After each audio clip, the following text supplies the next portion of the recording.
Hey, welcome back to Spooky Bricks. So I have one more holiday creation to share before Christmas. I have a mini Krampus build that I'm going to be putting together in Photoshop. There were some suggestions on my last video for a Krampus build, and I had already planned to do this anyway, so that all worked out. Krampus is of course the Christmas demon of European folklore, and while St. Nicholas would reward the good children, the Krampus would punish the bad ones. This was inspired by these old creepy illustrations of Krampus that depict him kidnapping and punishing the bad children. So let's start with the Krampus figure. I used the fawn minifigure for the horns and hairpiece and of course the goat legs, both of which were the obvious choice and worked perfectly for Krampus. The head and torso, however, took a little more thought. I originally considered using one of the many werewolf heads or torsos, but I ultimately settled on the vampire bat head and torso because I think that matches the old Krampus illustrations a little closer. And then I used the beard from the zombie pirate minifigure. And right now the parts aren't all quite matching, but that's okay, I'm gonna fix all of that in Photoshop. So those aren't claws in his right hand, those are meant to represent birch branches that the Krampus uses to whip and punish bad children with. Next we have the boy who Krampus is punishing, and for that I just have a head in a barrel, which I think looks kind of funny.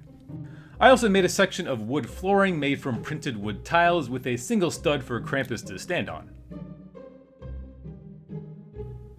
And then we have a little fireplace build I made, and I didn't put a back on the fireplace because I wanted to photograph it in front of an orange light to sort of mimic the look of a bright fire.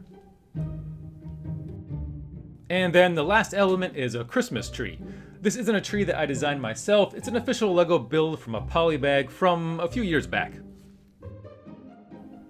I photographed all the separate elements in front of an orange light on the one side, representing the fire from the fireplace, and a blue light on the other side, representing blue from the outside window.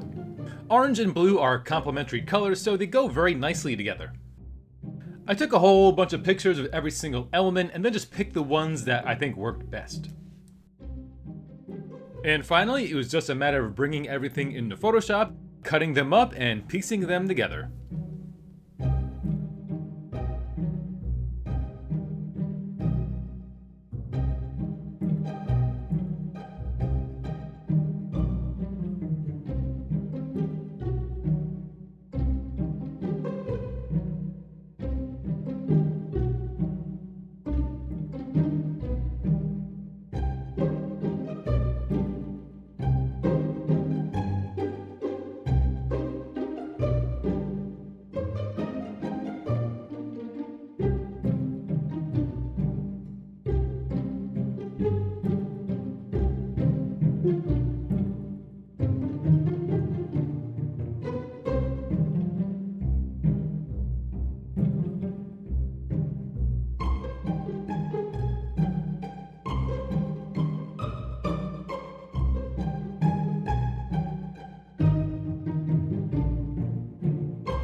So, if you made it this far, thank you for watching my Photoshop process.